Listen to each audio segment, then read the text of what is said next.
पौराणिक काल में एक राजा के राज्य में सभी लोग एकादशी व्रत करते थे।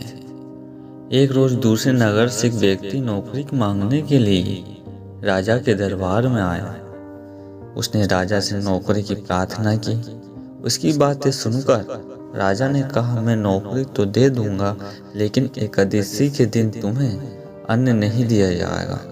यह बात सुनकर नौकर खुशी से झूमने लगा और हंसी खुशी उसने शर्त मान ली। लेकिन जब एकादशी व्रत का समय आया, राज्य के सभी लोगों ने व्रत रखा, लेकिन वह नौकर राजा के पास अन्न मांगने के लिए आया। राजा ने उसे फलाहार का सामान दिया, लेकिन वह गिड़गिड़ाया कि इससे उसकी भूख नहीं मिटेगी और वह भूखा ही मर जाएगा। राजा ने उसे अपनी शर्त दोहराई। वह व्यक्ति बोला कि उसके लिए अन्न बहुत जरूरी है। राजा ने उसकी दशा देखकर उसे भोजन के लिए आटा, दाल, तेल, चावल दे दिया।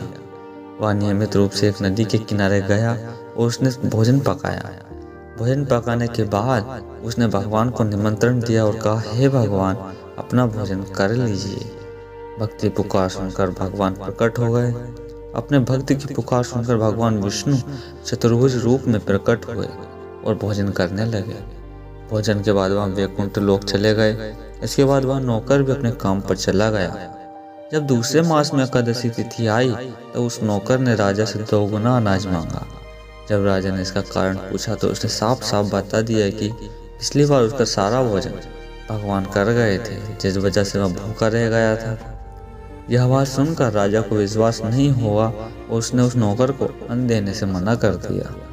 तब नौकर ने उस राजा को अपने साथ चलने का निमंत्रण दिया और कहा कि वह खुद ही यहाँ देख ले।